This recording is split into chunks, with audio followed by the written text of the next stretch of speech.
여호수아서 6번째 시간, 하나님이 앞서가신다 라는 제목으로 여호수아서 3장 1절에서 6절까지 말씀을 전하도록 하겠습니다. 우리가 먼저 오늘 본문이 이제 드디어 요단강 앞에서, 여호수아서에서 잘 알려진 본문이죠. 이제 요단강을 건너고 이제 건너가서 12지파를 상징하는 12돌을 놓고 이런 장면들의 이제 초입부에 들어오게 되었습니다. 그러니까 우리 여호수아서의 첫 번째 부분이 이제 건너가다이지 않습니까? 건너가다.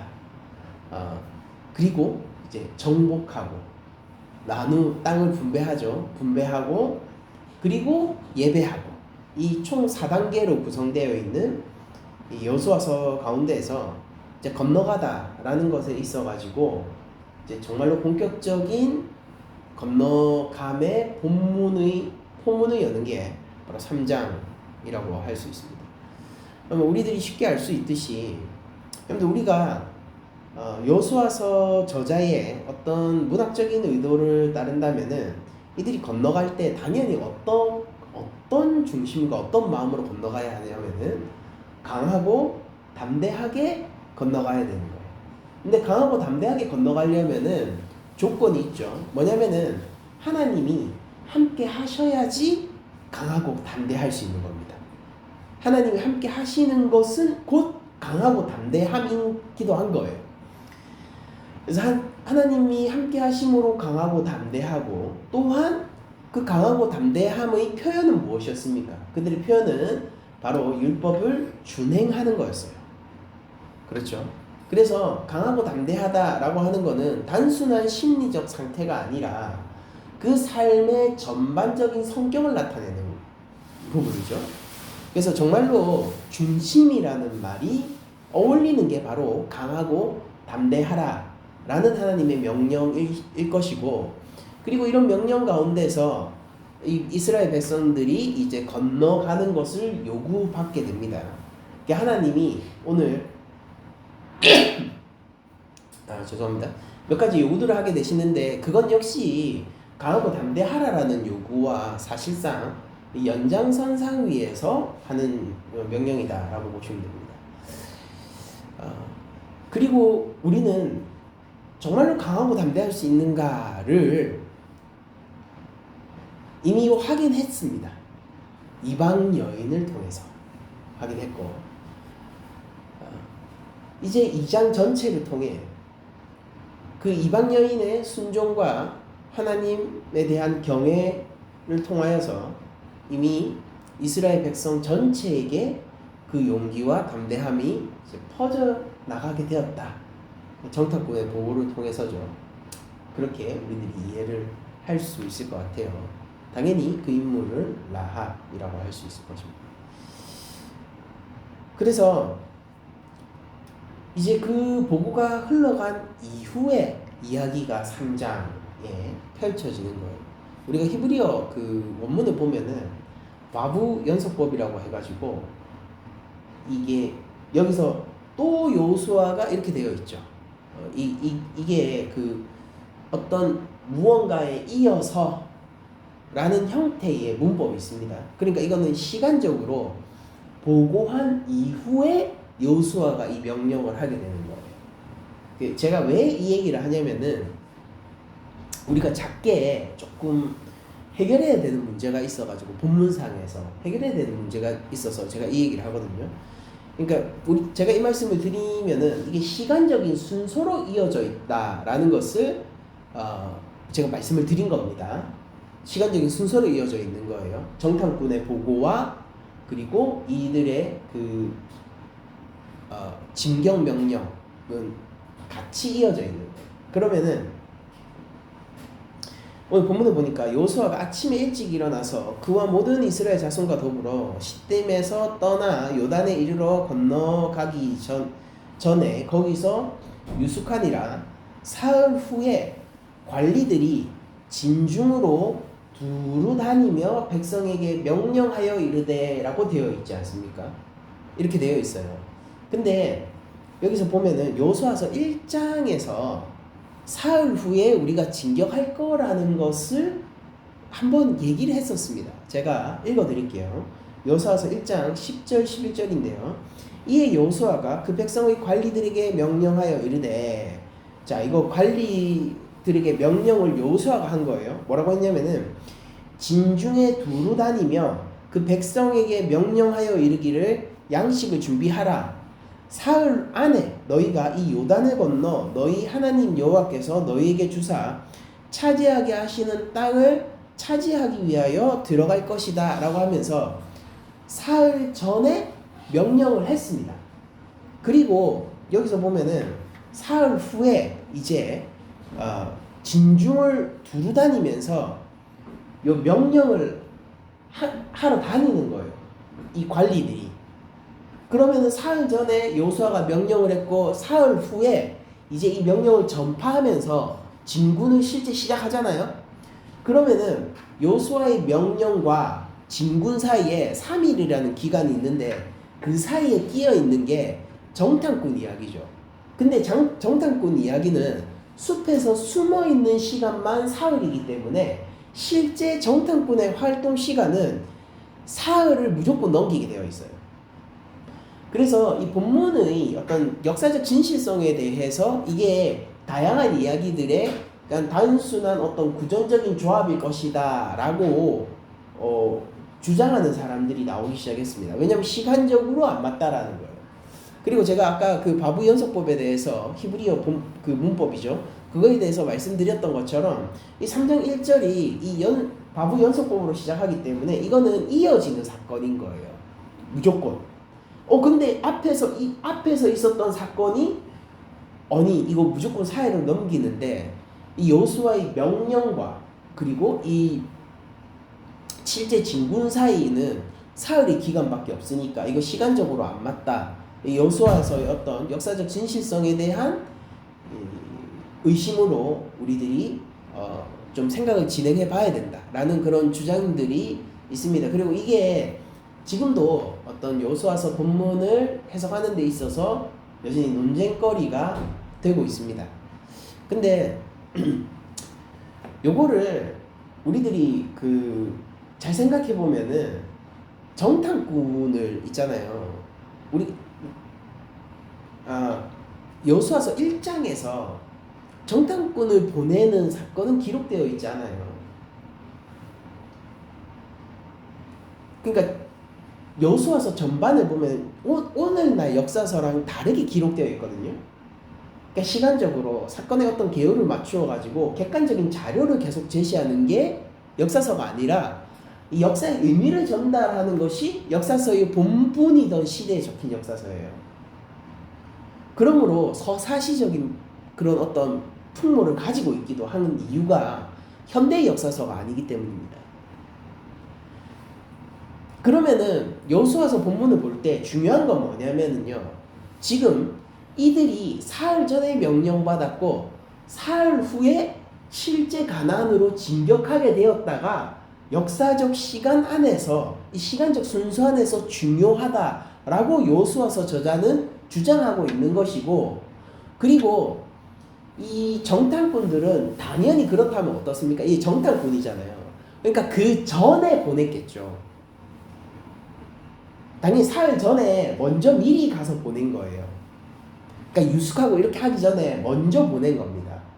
그럼 그 정탐꾼이 언제 출발했는지는 이 입장에서는 별로 중요하지 않은 겁니다. 여호수아서 저자 입장에서는. 그러면 그 시간적인 부분은 생략하고 적게 되는 거고, 이거는 흔히 시간적으로 아주 세밀하고 타이트하게 적지 않는 고대 근동의 역사 기록, 그리고 이 역사 기록에 있어가지고 현대적인 언법이 아니라 신화적 혹은 서사시적으로 적던 고대 근동의 언법과 맞는 이야기예요. 그러니까 우리가 사건의 시간을 이렇게 생각하시면 돼요. 그러니까 정탐꾼은 액저녁에 먼저 출발했고요. 그리고 이 시딤에서 유숙하게 될 때 있지 않습니까? 시딤을 떠나서 유숙하게 될 때 요단강 앞에서 그 사흘의 기간, 그 사흘의 기간 동안 걔네들도 정탐꾼들도 라합의 도움을 받아 숨어 있었던 겁니다. 그리고 이게 시간이 막 와서 보고하고 이제 진격을 하게 되는 그런 시간적인 일치를 보이게 되는 거죠. 그래서 현대인들이 자주 현대적인 관점 안에서, 그리고 현대적인, 특히 여러분들 구약의 역사서를 볼 때 현대적인 역사관에 그리고 현대적인 역사서에 기준을 두고 고대의 문서들을 보는 경우들이 있는데, 이제 그 시대의 문법과 그 시대의 목소리를 통해서 보는 것이 옳겠죠. 아무튼 이런 본문을 둘러싼 일종의 논쟁들이 있기 때문에 제가 잠시 짚고 넘어왔고, 이걸 통해서 제가 주장하고 싶은 것은 어떤 역사적인 진실성에 대해서 우리들이 뭐 가타부타 뭐 이렇게 얘기들이 많지만은, 일단 우리가 이 완전히 의심할 만한 근거는 없고, 그 도리어 역사적 진실성을 주장하고 싶다, 이런 말씀을 드리는 겁니다. 자, 그러나 어쨌든 본문의 주요 주제는 그런 어떤 시간적으로 뭐 사흘 동안 어떻게 갔다 오느냐 마느냐, 뭐 이 사건의 전개 순서가 어떻게 되느냐 마느냐, 이게 아니겠죠. 그럼 이게 실제 주제, 그리고 중요하게 본문 자체가 바라보고 있는 것은 무엇이냐면은, 결론적으로 하나님이 앞서 가시게 되고, 이 이스라엘 백성은 한 1km 정도, 2000규빗이라고 되어 있는데 이게 한 900에서 1100m 정도 됩니다. 그러니까 1km 정도 되는 거예요. 1km 정도를 이렇게 거리를 벌려서 와라, 이게 핵심이 되는 겁니다. 본문의 주제는. 그래서 하나님이 앞서 가신다라는 것은 무엇으로 표현되냐면은, 하나님의 언약궤가 제사장들에 의해서 이 어깨에 들쳐매겠죠. 옛날에 가마 매듯이 이렇게 매는 거예요. 우리가 출애굽기 할 때 배웠죠. 그 법궤, 언약궤, 이 같은 말입니다. 그 속죄단, 이 다 같은 거예요. 그게 이렇게 들 수 있게 이게 봉이 이렇게 끼어져 있잖아요. 그거를 들고 혹은 어깨에 메고 이렇게 나아가는 겁니다. 그 움직일 때 이동하기 편하게. 그러면은 그렇게 매는 것을 보면은 이제 2000규빗, 한 1km 정도 떨어져서 백성들이 그 뒤를 따라라. 이제 부산 같은 경우에는 산이 많으니까 우리가 한 1km 떨어지면은 안 보여요. 산은 가로막거든요. 그래서 그러니까 안 보이는데, 지금 중동지방이잖아요. 지금 현재 중동지방. 거기를 기준으로, 그리고 특히 가나안 초입, 그러니까 지금 이스라엘 초입이에요. 거기를 생각해 보면은, 근데 지리적으로 어떠냐면은 한 1km 정도 떨어져 있으면은 보입니다. 가로막는 게 없어요. 그럼 어떻게 보이냐면은, 저기 있네 정도 보여요.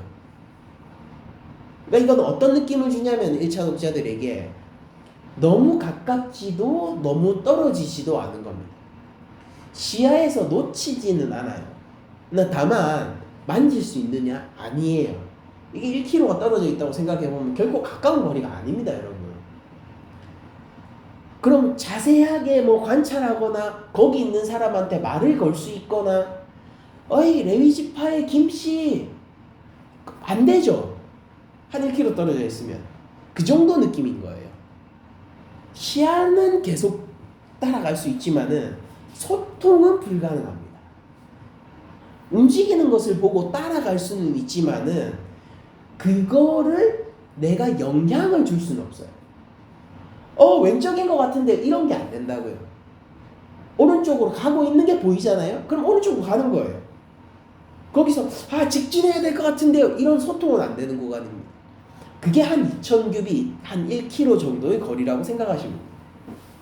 그러니까 하나님이 이걸 두고, 이 정도를 두고 따라오라 라고 얘기를 하십니다. 그런데 이 2000규빗이라는 게, 이게 이유가 있습니다. 이게 왜 이유가 있냐면은, 우리가 민수기를 보면은 레위 지파한테 이런 명령을 하거든요. 이거 지금 얘네들이 레위 지파가 언약궤를 매잖아요.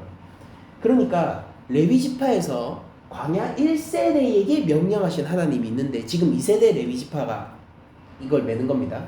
근데 1세대 레위 지파한테 하나님이 명령하신 게 있는데 그게 뭐냐면은 가나안 땅에 들어가서 너희가 어떤 땅을 차지할 거냐를 하나님이 알려주셨어요. 그 부분을 제가 한번 읽어드릴게요. 민수기 35장 4절 5절인데요. 너희가 레위인에게 줄 성읍들의 들은 성벽 밖에서부터 밖으로 1000규빗, 그러니까 각 지파, 레위 지파는 12지파에 전부 퍼져 있어야 되죠. 그러니까 각 지파에 성이 있을 거 아닙니까? 그럼 거기서부터 1000규빗, 그게 레위인의 들이에요. 그리고 레위인들이 실제로 정말 소유해가지고 정말로 왔다 갔다 하는 데는 어느 정도 되냐면은 성을 중앙에 두고 성밖 동쪽으로 2000규빗, 남쪽으로 2000규빗, 서쪽으로 2000규빗, 북쪽으로 2000규빗을 측량할지니 이는 그들의 성읍의 들이며 이렇게 얘기를 하는 거예요. 그러니까 레위인이 2000규빗이 자기들의 생활 공간입니다. 성을 중심으로, 성벽을 중심으로.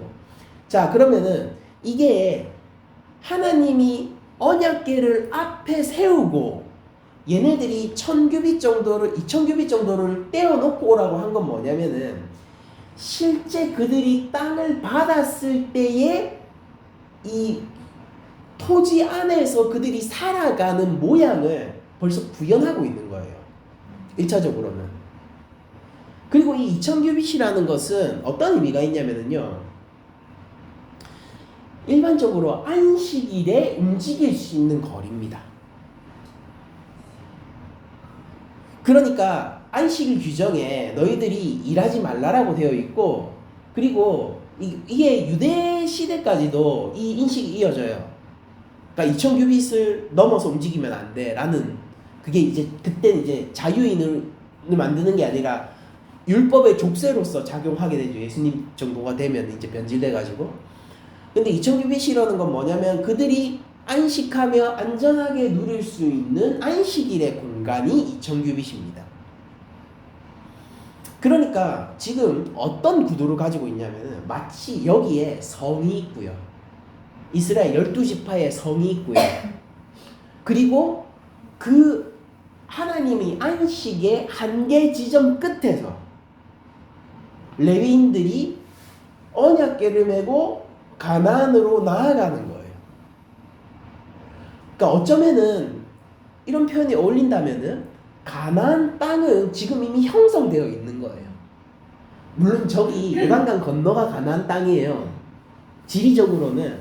근데 하나님의 나라라는 측면에서 가나안 땅이라는 것, 언약의 땅이라는 것, 정확하게 얘기해서 언약의 땅이라는 것은 사실 지금 이미 형성되어 있는 거에 가깝습니다. 그리고 그 하나님의 안식을 주시는 그 땅, 최전방에서 하나님이 이 땅을 통째로 옮겨가지고 가나안에 덮어 씌우는 듯한 느낌을 주는 거거든요. 그리고 그건 명백히 안식의 나라인 거예요. 우리가 여호수아서를 보면은 굉장히 심판의 나라로서의 하나님의 나라의 성격이 강합니다. 왜냐면은 우리가 여호수아서에서 제일 중요한 단어이기도 하고 잘 알려진 게 진멸하라잖아요. 히브리어로 헤렘이라고 부르는데, 그게 아주 잔인한 어떤 일종의 그 하나도 남기지 않는 아주 잔인한 형태의 전쟁을 일으키는 하나님으로 오해받기도 하고, 이제 거기에 대해서 막 여러 가지 논쟁이 있기도 하고 그렇게 한데, 사실 예수님 때의 하나님 나라의 선포를 한번 생각해 보면은 세례 요한이 선포한 게 심판의 하나님 나라 있지 않습니까? 하나님 나라가 가까워왔다? 그러므로 뭘 해야 되는 거예요? 회개하라. 회개해야 되는 이유는 뭡니까? 이게 심판의 나라라서 그런 거예요. 그러나 그 심판의 하나님 나라가 왔을 때에 심판을 당하는 자들이 있지만은, 그러나 그 가운데서 심판의 나라가 오는 이유는, 진실된 목적은 뭐였습니까? 단순히 없애기 위해서가 아니에요. 그게 아니라 자신의 백성을 이 세상 나라로부터 구원하기 위해서 하나님 나라가 이 땅을 심판하는 거였거든요. 마찬가지로 이 구도가 이미 여호수아서에서 드러나는데, 가나안은 하나님의 나라를 심판의 나라로 인식합니다. 라합도 그 인식을 가지고 있죠. 우리 간담이 다 녹았다. 내가 너무너무 두렵다. 이 심판의 나라로서의 하나님 나라를 인식하고 있어요. 근데 그거 왜 그렇게 들어가서 심판하느냐면은 지금 이 안식의 나라 백성들을 살리기 위해서 하나님이 세상과 전쟁을 하시는 거예요. 그래서 2000규빗 떨어져 있는 이거는요, 일종의 땅이 없는 백성들이에요. 아직까지 아직 성 한 개도 정복 못했습니다. 땅이 없는 백성들에게 하나님이 그 땅에서 살아가는, 마치 땅을 벌써 주신 것처럼 그 땅에서 살아가는 시스템, 모형을 벌써 요구하신 거예요. 가까운 거.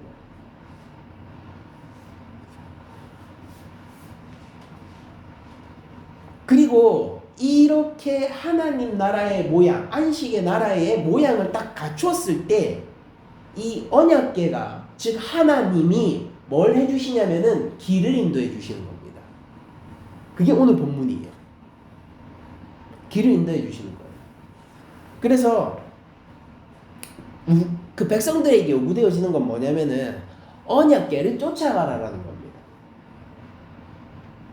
그러면은 너희가 여기 초행길이잖아 이렇게 얘기하죠. 이 본문을 보면 4절에 그리하여 이제 2000규빗쯤 되게 떨어져 있고 가까이 하지 말라. 그리하면 너희가 행할 길을 알게 될 거다. 어디로 가야 될지 알게 될 거다. 왜냐면은 너희가 이전에 이거 한 번도 보지 못한 길이잖아. 초행길이잖아. 그러니까 따라가란 말이야. 하나님의 요구가 이게 아니에요. 잘 연구해가지고 내가 알려준 거 잘 파악해가지고 내가 준다고 한 땅 딱 너희가 찰떡같이 알아들어서 거기로 가라가 아닙니다. 내가 인도할 테니 너는 나를 따라와라. 내가 앞서갈 테니 너는 나를 따라와라. 단 그 모양을 어떻게? 이미 네가 그 땅 덮어 씌우게 하는 것처럼 갈 거니까 네가 이미 내 명령에서 땅을 받은 사람처럼 그 포진을 만들어서 그 땅의 시스템과 내가 준 땅의 모양을 먼저 만들어서 그러고 따라와라는 겁니다. 안식의 나라의 모양을 네가 만들어서 네가 하나님 나라 백성이라는 것을 보여주는 형태로 그 모습 그대로 따라와라라는 거예요. 여러분들 이게 우리가 여호수아서 1장에서 하나님이 하셨던 요구 있잖아요. 너희가 강하고 담대해야 돼. 강하고 담대해야 돼.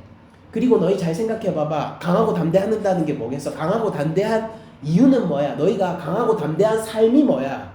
율법을 준행하는 거야 라고 얘기하지 않습니까? 그쵸? 그거를 만약에 대외적으로 어떤 상징적으로 혹은 이 국가적인 모양으로 보여준다면은 바로 오늘의 모양이 되는 거죠. 오늘 본문의 모양. 하나님이 주시는 지파의 땅이 있고 그리고 레위 지파가 그 주변의 땅을 얻고 있는 형태. 근데 그게 2000규빗이에요. 그게 진격하는 겁니다. 그럼 그게 뭘 당연히 표현하겠습니까? 2000규빗만 잘 지켜서 따라가면 돼. 이렇게 생각하면 이거 하수인 거예요. 그게 뭘 선언하고 있냐면은 나는 다른 신을 섬기지 않아. 나는 너희의 바알과 아세라를 두려워하지 않아. 내 하나님은 애굽을 무너뜨리고 바로를 꺾으신 그 여호와 하나님이셔. 나는 하나님의 명령, 즉 율법을 준행하며 좌로나 우로나 치우치지 않고 오직 하나님 바라보면서 하나님이 가는 길을 따라가는 사람이야 라는 공식적인 모양이 되는 겁니다. 표징이 되는 거예요.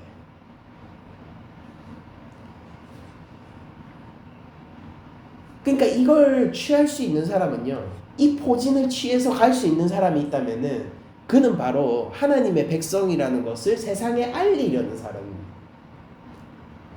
그게 핵심인 거예요.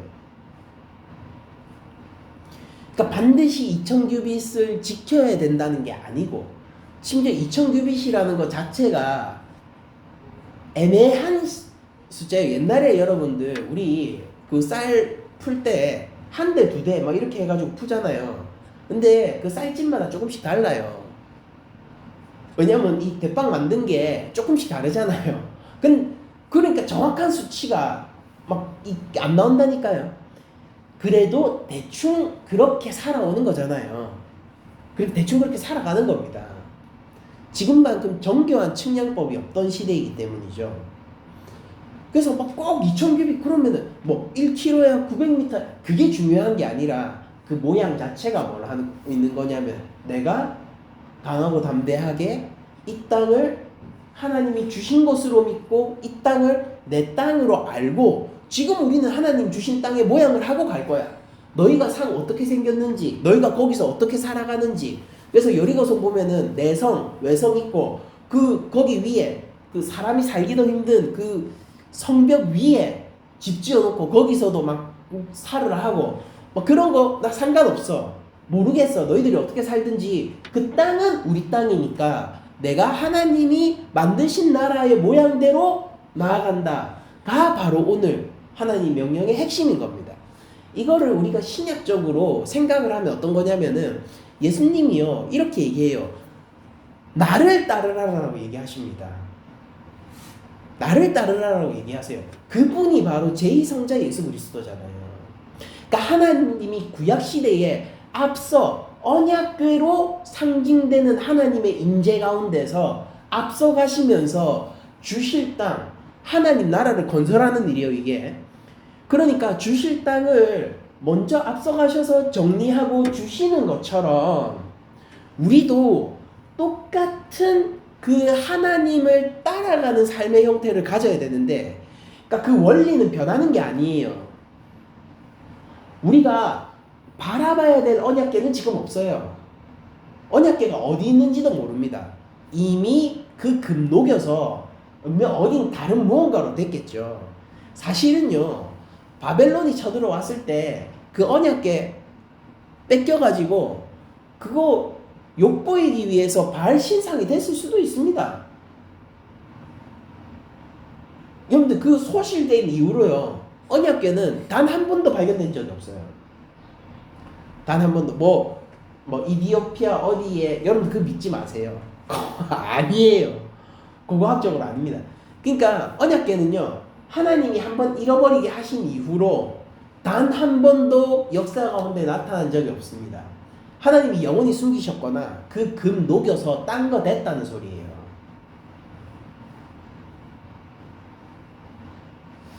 그러니까 모세가 놋뱀을 광야에서 들어서 살리지 않습니까? 그럼 그 놋뱀 모형이 뭐 그렇게 중요하겠습니까? 그 살리신 하나님의 능력이 중요하지. 그러니까 언약궤가 있었어요. 역사 가운데 있었어요. 그래서 그걸 실제로 보면서 이스라엘 그 광야 2세대는 가나안 땅으로 전진을 했습니다. 지금 없잖아요. 근데 있든 없든 그게 뭐가 중요한 거예요? 핵심은 뭡니까? 하나님을 따라가는 거예요. 그걸 하나님이 그러면은 옛날 이 여호수아 세대에서만 요구하고 오늘날 우리 세대에게는 요구하지 않느냐? 아니에요. 요구하신단 말이에요. 요구하시는데 더 첨예한 방식, 그리고 더 하나님 앞에서 수준 높은 방식으로 요구하시는데, 그게 뭐냐면은 예수님을 따라가는 형태입니다. 하나님의 언약궤는 말 그대로 언약궤예요. 그래서 하나님이 땅의 언약을 성취시켜주는 선봉대로서, 선봉대이자 본대입니다. 선봉대로서 그 땅을 정복하면서 나가는 걸 보여주는 겁니다. 그럼 그 사람들, 옛날에 이스라엘 백성들은 그거 보면서 가면 돼요. 근데 우리는 이 언약궤에 비견할 만한 것이 우리에게 무엇이 있습니까? 이 십자가가 있는 거예요. 새 언약의 성취, 왜 이것이 근데 더 수준 높은 요구이냐면은 여러분들 옛 언약궤는 이스라엘 백성들에게 증명해 나갑니다. 정말로 하나님이 이 땅을 너에게 주셨다는 것을 그 땅 초입부터 해서 이제 여리고성부터 시작해가지고 쭉 증명해 나간다고요.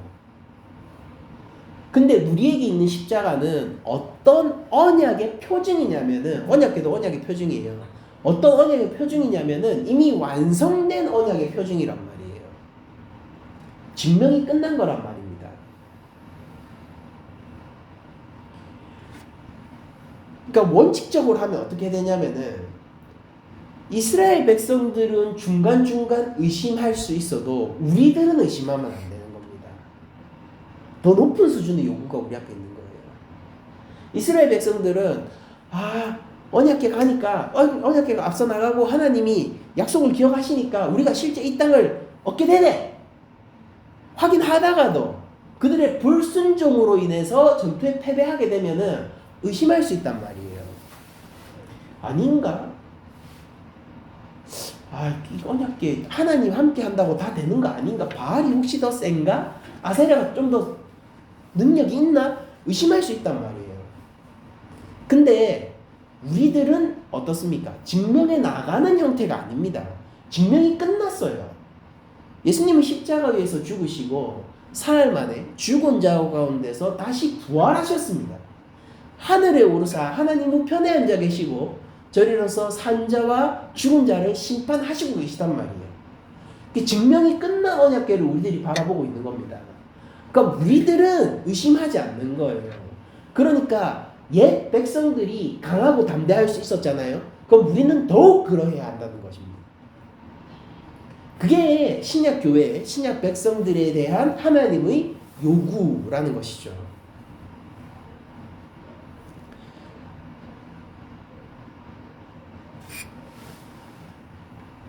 여러분들 그리고 하나님이 이런 요구를 하시면서 또한 5절을 보면 이렇게 얘기하시는데요. 여호수아가 또 백성에게 이르되 너희는 자신을 성결하게 하라. 여호와께서 내일 너희 가운데서 기이한 일들을 행하시리라 라고 얘기를 하고 또 여호수아가 제사장들에게 말하여 이르되 언약궤를 메고 백성에 앞서 건너라 하매 곧 언약궤를 메고 백성에 앞서 나아가니라 라고 하면서 이제 진영의 가장 앞에 언약궤가 서는 내용으로 일단 오늘 본문이 마무리가 됐는데요. 이걸 보면은 아무리 봐도 이 출애굽 시대 출애굽기에 나와 있는 하나님의 시내산 언약 시절을 자꾸 생각나게 합니다. 이 본문이. 그러니까 이게 성결하래 하라고 했잖아요. 언약궤가 앞서가는 거랑 우리가 성결해야 되는 거랑 무슨 상관이 있느냐? 지금 이게 언약의 순간이라서 그런 거예요. 그러니까 본문이 계속 이어지면 우리들이 더 자세하게 확인하겠지만은 단순히 요거 하나님이 앞서가신다 따라와 정도가 아니라 하나님이 앞서가고 이들이 따라가는 것 자체가 언약을 체결하고 있다라는 겁니다. 왜냐하면은 언약 체결 시에는 성결의 요구가 따르거든요. 제가 출애굽기 19장 10절을 읽어드릴게요. 요게 시내산 앞에서 백성들한테 야 너희 사흘간 내가 기회 줄 테니까 너거 여기서 애굽 돌아갈 놈들 돌아가. 근데 여기서 진짜 하나님 백성 되려고 하면은 여기서 결정해. 그럼 두 번 다시 빠꾸 없다. 이 계약으로 들어가는 거야. 이 계약을 너희들이 어기면은 진짜 죽는 거고 유지하면은 하나님이 우리 하나님 되는 거야. 그러니까 잘 생각해. 라고 하면서 뭐라고 얘기하느냐면은 하나님이 이런 요구를 합니다. 그럼 이제 곧 뭐가 있는 거예요? 곧 하나님과의 언약 체결식이 있는 겁니다. 그 시내산 앞에서 출애굽기 19장 10절 이하를 읽어드리면은 이렇게 기록되어 있어요. 여호와께서 모세에게 이르시되 너는 백성에게로 가서 오늘과 내일 그들을 성결하게 하며 여기서 성결하게 하라라는 게 나오죠. 성결하게 하며 그들에게 옷을 빨게 하고 준비하게 하여 셋째 날을 기다리게 하라 라고 나옵니다. 그러니까 사흘 후에 뭐가 있기 때문이에요? 시내산 언약이 있기 때문에요. 그 시내산 언약에 요 시내산 꼭대기에 이제 하나님이 구름 가운데 임재하시고 모세가 올라가잖아요. 그 장면. 그거 바닥으로 눕히면 뭐가 되냐면 성막이 되고, 그 수직적인 구도를 바닥으로 눕히면은 오늘 본문이 되는 거예요. 거기 있는 거예요. 딱 위에. 하나님 위에 있고 백성들은 그 밑에 있고, 다만 산을 근처에도 가면 안 됩니다. 거리가 있어야 돼요. 오늘 뭐라고 했습니까? 하나님 언약궤 딱 앞에 있어요. 근데 근처에도 가면 안 돼요. 딱 2000규빗 떨어져 있어야 돼요. 그리고 성결의 요구가 동반됩니다. 계속 제가 출애굽기 본문 읽어드릴게요. 준비하여 셋째 날을 기다리게 하라. 이는 왜 셋째 날을 그럼 성결하게 기다려야 하느냐? 이는 셋째 날에 나 여호와가 온 백성의 목전에서 시내산에 강림할 것이니, 하나님이 오니까 하나님과 함께 하게 되니까 성결하라라는 것입니다. 그러므로 지금 언약궤를 메고 레위지파가 요단강을 건너는 일은요, 단순히 뭐라 해야 됩니까? 이 홀리한 물건이 우리를 앞서 나간다라는 게 아니고요, 하나님이 선두에 서셨다라는 겁니다. 실제 하나님이 임재하신다는 거예요. 출애굽기 19장 12절 계속 읽어드립니다. 너는 백성을 위하여 주의 경계를 정하고 이르기를, 너희는 산과 산에 오르거나 그 경계를 침범하지 말지니 산을 침범하는 자는 반드시 죽임을 당할 것이야. 사용법을 처음 걸어요. 여기서 하나님이. 이건 일시적인 사용법입니다. 왜냐하면 시내산 언약은 두 번 있지 않거든요. 그러니까 이 산을 침범하는 자는 반드시 죽이래요. 근데 여러분들 출애굽기 설교가 기억나실지 모르겠는데, 하나님이 왜 이렇게 하셨다고 하셨습니까? 강력한 법으로 이스라엘 백성들이 혹여나 넘어와서 죽는 일을 방지하려고 하셨다고 그랬죠. 그러니까 정말로 하나님 앞에 독대하지 않습니까? 그럼 죽는 거예요, 죄인들이. 아직까지도 애굽인 그들이 여전히 모세에게 향하여서 하나님의 진정성을 의심하고 토로하는 그들이 정말로 하나님 가까이 가게 돼서 하나님을 얼굴과 얼굴을 마주하는 순간에 오게 되면은 걔네는 정말로 죽는 거예요. 그러니까 야 오지마, 좋은 말로 할 때 오지마 이런 게 아니라 사형이야. 그럼 이제 한 사람도 안 넘어가거든요. 생각해보세요. 야 너 이 문 열고 저 방 들어가면은 국가 권력을 통해서 전 재산 몰수야. 이게 자본주의 사회에서는 사형 선고에 가깝죠. 전 재산 몰수야. 너의 모든 소유권을 박탈하겠어. 여러분들 그 방문을 넘어가는 사람이 있겠느냐? 없단 말이에요. 왜냐하면 그 방 안에 들어가면 반드시 죽기 때문입니다. 마찬가지로 이 언약궤 가까이, 그리고 시내산에 강림하신 하나님 가까이 가면 죽으니까 거리를 벌리려는 겁니다. 그리고 그건 반드시 지켜야 되는 거예요. 하나님은 이스라엘 백성들을 죽이고 싶지 않았기 때문에 사형법을 통해서 그들을 보호하고 계신 거라고 제가 설교를 그때 말씀드렸었거든요.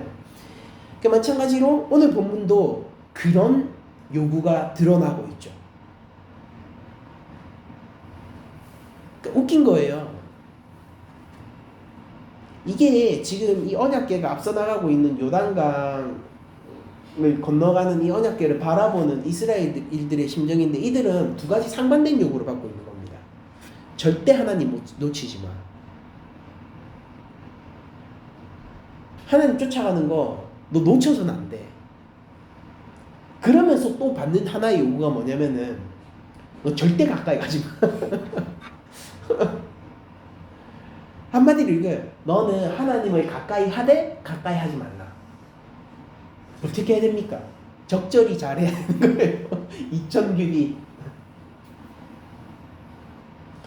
그러나 우리는 어떤 자들이냐면은 이제 하나님이 성령 하나님이 우리 가운데 내주하는 자들이 되는 것입니다. 이 언약의 발전 과정 우리가 언약의 발전 과정들을 뭐 이 이후에도 이제 다윗 언약을 통하여서 새 언약까지 나아가게 되는데 그 가운데서 이런 가장 큰 변화라고 할 만한 것이 무엇이냐면은 우리가 이제 하나님이 전이 되었다는 것. 그들은 지성소로 갈 수 없는 자들이었지만은 지금은 우리가 지성소가 되었다는 것. 이런 것들이 참 하나님 앞에서 감사할 만한 제목입니다. 어쨌든 다시 본문으로 돌아가자면은 그렇게 성결의 요구를 받고 이제 가까이 오면 죽는다라고 하고 한 절 건너뛰어서 19장 출애굽기 19장 13절 읽어드리면은 모세가 산에서 내려와 백성들에게 이르러 백성을 성결하게 하니 그들이 자기 옷을 빨더라. 모세가 백성에게 이르되 준비하여 셋째 날을 기다리고 여인을 가까이 하지 말라 하니라 라고 얘기합니다. 자, 그리고 그렇게 하나님이 성결하게 하라라는 요구를 하신 이후에 내가 기이한 일을 행할 거다라는 선도 하시죠. 이것도 우리가 출애굽기에서 봤어요. 출애굽기 34장 10절 이하를 제가 읽어드릴게요. 이건 역시 언약과 관련되어 있는 본문입니다. 여호와께서 이르시되 보라 내가 언약을 세우나니 곧 내가 아직 온 땅 아무 국민에게도 행하지 아니한 이적을. 이게 기이한 일이에요. 누구한테도 한 적이 없는 기이한 일, 이적을 너희 전체 백성 앞에서 행할 것이라. 내가 머무는 나라 백성이 다 여호와의 행하심을 보리니. 하나님 나라를 지금 어떻게 표현하고 있습니까? 내가 머무는 나라의 백성이라고 하는 거예요. 하나님이 임재하시고 다스리는 그게 하나님 나라라는 거죠. 그 백성이 다 여호와의 행하심을 보리니 내가 너를 위하여 행할 일이 두려운 것이다 라고 얘기합니다. 기이한 일, 이적을 보여줄 건데 내가 함께하는 그 나라 백성은 다 볼 거다. 한 번도 본 적 없다, 다른 국민들은. 근데 그게 두려운 일이 될 거야. 제가 계속 읽어드릴게요. 너는 내가 오늘 내게 명령하는 것을 삼가 지키라. 보라, 내가 네 앞에서 아모리 사람과 가나안 사람과 헷 사람과 브리스 사람과 히윗 사람과 요부스 사람을 쫓아내리니. 그 두려운 일이 뭐라고 합니까? 하나님이 전쟁이라고 하는 거예요.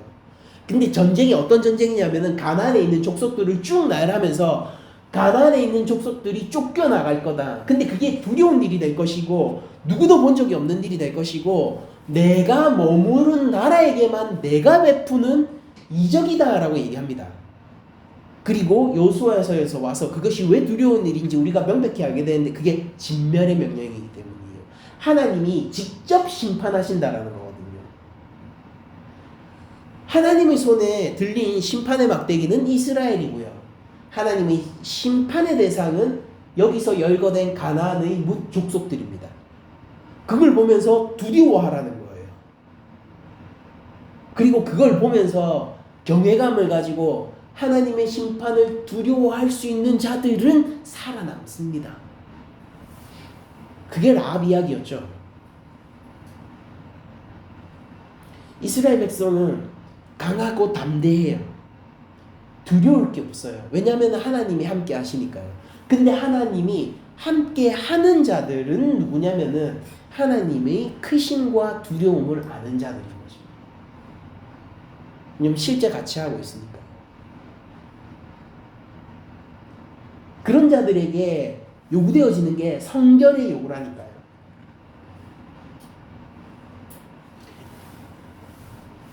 우리는 성령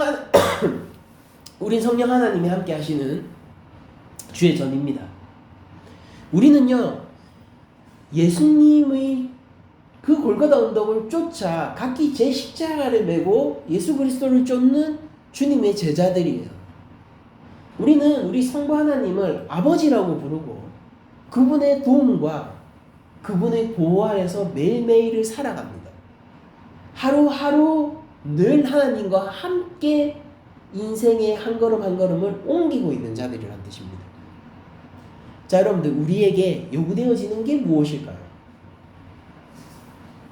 여러분들, 우리가 하나님을 향하여서 그분을 바라보며 또한 어떤 경외감과 감사함과 놀라움을 가져야 할까요? 이 땅에 많은 그리스도인들이 하나님과 함께 하고 있다라고 얘기를 하면서 그분을 향하여 아버지라고 부르면서 그분의 크심과 위대함과 두려움에 대해서 전혀 교류하지 않는 사람들이 있습니다.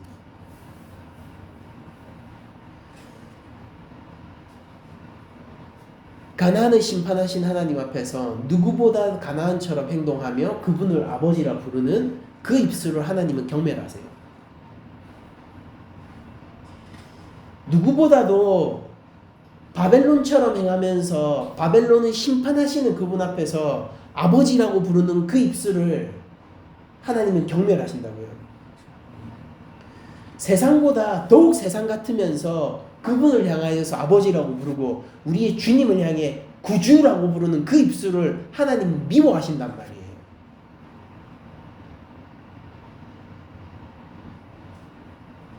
때때로 목사님들 가운데서 두 번 다시 예수님을 만날 일이 없는 것처럼 행동하는 사람들이 있습니다.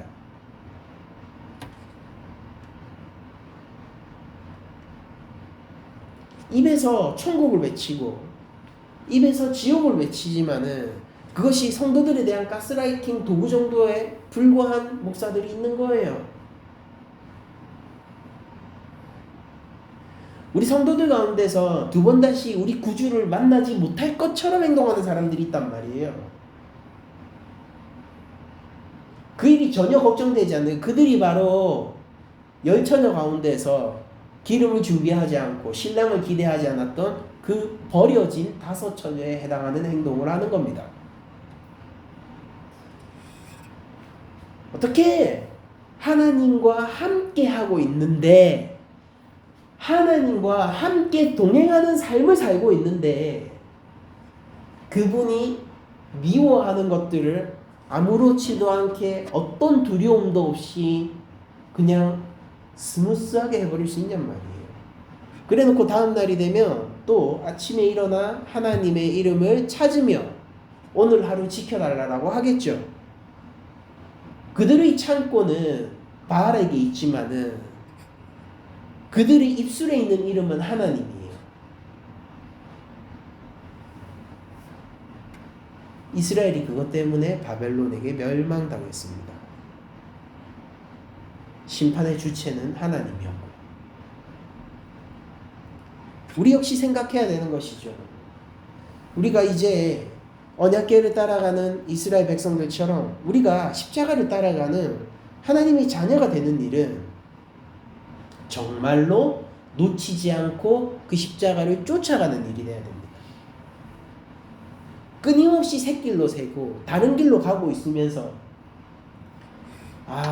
저 십자가 무슨 의미가 있겠습니까? 근데 우리를 구원하는 것이 무엇이죠? 신학적 지식이 우리를 구원합니까? 그렇지 않아요.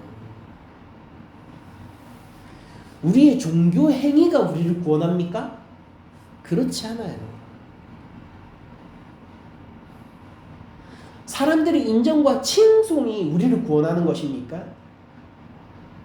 우리는 오직 믿음으로 구원을 받으며 이게 무슨 얘기냐면은 믿음이라는 거대한 업적이 우리한테 필요하다라는 소리가 아니라 우리는 오직 믿음으로 구원받으며 그것은 무엇이냐면은 우리는 예수 그리스도의 공로 이외에 우리를 구원할 것은 없다라는 뜻입니다.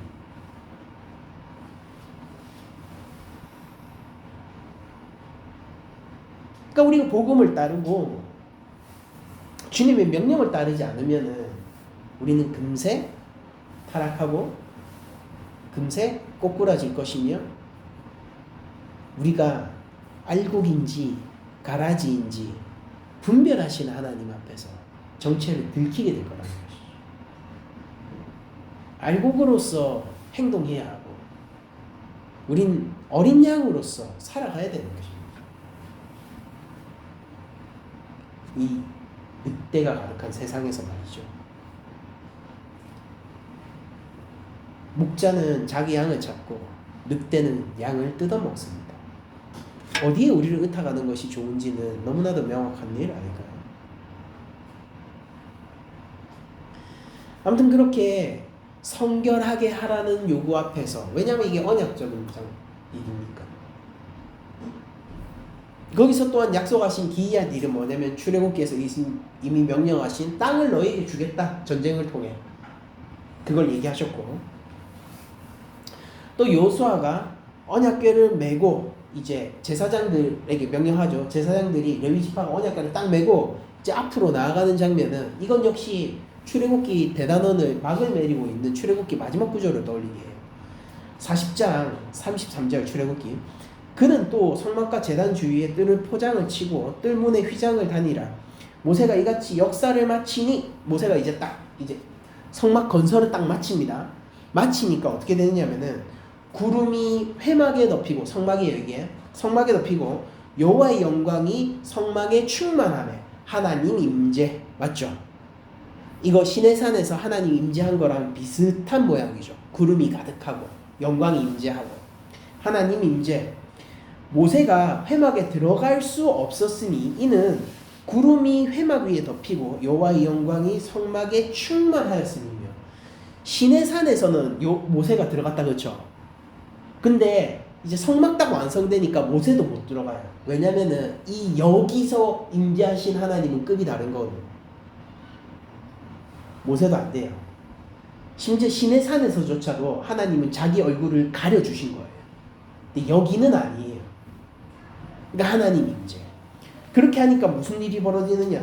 구름이 성막 위에 떠오를 때는 이스라엘 자손이 그 모든 행진하는 길에 앞으로 나아갔고, 구름이 떠오르지 않을 때는 떠오르는 날까지 나아가지 아니하였으며, 낮에는 여호와의 구름이 성막 위에 있고 밤에는 불이 그 구름 가운데 있음을 이스라엘의 온 족속이 그 모든 행정하는 길에서 그들의 눈으로 보았더라.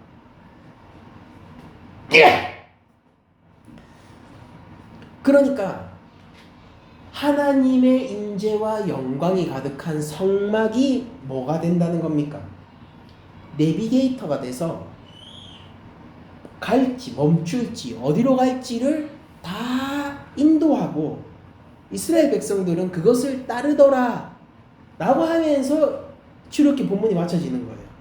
그러면은 그 연속선상에서 이제 하나님이 진짜로 약속했었던, 아브라함 때부터 약속했었던 기이한 일, 이적, 땅을 주심을 이 이스라엘 2세대, 광야 2세대에게 펼쳐 보일 건데, 뭘 하면 되느냐? 지금까지 훈련한 거 하면 되는 거예요.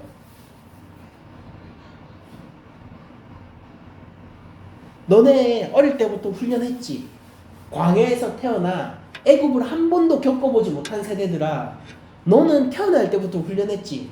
뭐 훈련했어? 내가 가면은 가고, 내가 서라면 서고, 내가 좌회전하면 좌회전하고, 내가 우회전하면 우회전하는 거 너 경험했잖아. 이제 본격적으로 시작하자.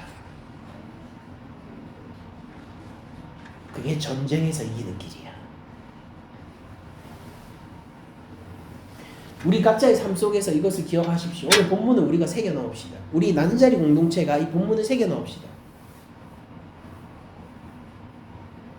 우리의 승리는 어디에 있습니까? 혹자는 이렇게 얘기해요. 자본주의 사회인데 돈이 많이지 승리자지. 그리고 남자는 돈 많은 게, 여자는 예쁜 게, 그게 짱이다. 이렇게 얘기하는 사람도 있고, 또 누군가는 야 재능이야 재능, 또 누군가는 머리야 머리, 누군가는 야 이게 세상 살아보니까 결국 자기 만족하고 그냥 행복하게 사는 게 짱이야. 그러니까 네가 네 삶의 주인이 돼가지고 네가 행복한 걸 잘 찾아봐. 그런 거 다 소용없더라고. 네가 행복해야 돼. 그 누군가는 이렇게 얘기하고, 누군가는 자기의 내비게이터가 돈이고, 누군가는 인기고 명예고, 누군가는 행복이고, 누군가는 지식이고 그런 거예요. 그러나 여러분들, 우리가 인생의 승리를 경험하는 방식, 우리가 하나님의 백성으로서 살아가는 방식은 앞서 나가시는 하나님을 뒤쫓는 것입니다. 신비주의적인 게 아니에요. 앞서 십자가 위에서 죽으신 예수 그리스도를 따라가는 거란 말이에요. 하나님 따라가겠습니다 라고 하면서, 저 그런 성도들 되게 많이 봤어요. 하나님 따라가겠습니다 라고 하면서, 근데 길을 보여주셔야죠 라고 얘기하는 사람들이 얼마나 많습니까? 우리 교회가. 길을 보여주시면은 제가 따라갈게요. 지금부터 구해야 되는 새 길이 있는 것처럼 하나님이 언약의 길을 요구하셨고 한 번도 바뀐 적이 없는데 새 언약을 받았다는 사람들이, 아니 아브라함 언약을 받은 얘네들도 이렇게 잘하잖아요. 근데 새 언약을 받았다는 새 언약 백성들이 한 번도 하나님 앞에서 길을 받아본 적이 없는 것처럼 하나님 이제부터 길을 보여주시면 내가 글로 갈게요. No.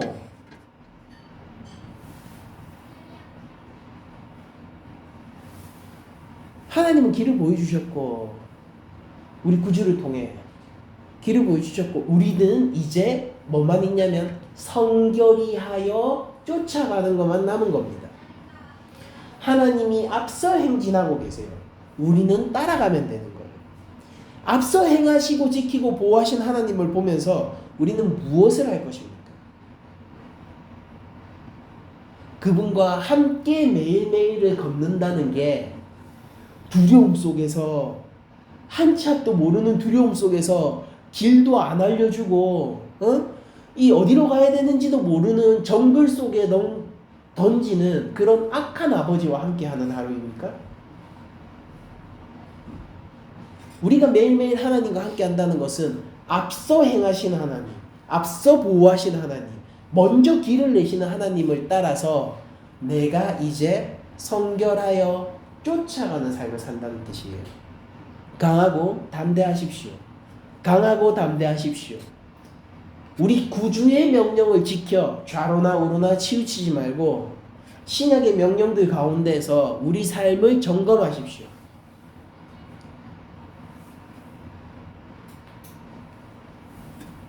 오늘 설교는 여호수아서 1장 7절 8절을 다시 한번 읽어드리며 마무리하려고 합니다. 여러분들 삶 가운데서, 한 주간의 삶 가운데서 하나님과 함께 움직이는 만군의 여호와께서 먼저 앞서 행하시는 그 은혜가 가득하시기를 축복드리면서 이 구절을 읽고 말씀을 마치도록 하겠습니다. 오직 강하고 극히 담대하여 나의 종 모세가 내게 명령한 그 율법을 다 지켜 행하고 우로나 좌로나 치우치지 말라. 그리하면 어디로 가든지 형통하리니 이 율법책을 내 입에서 떠나지 말게 하며 주야로 그것을 묵상하여 그 안에 기록된 대로 다 지켜 행하라. 그리하면 내 길이 평탄하게 될 것이며 내가 형통하리라. 우리 기도하도록 하겠습니다.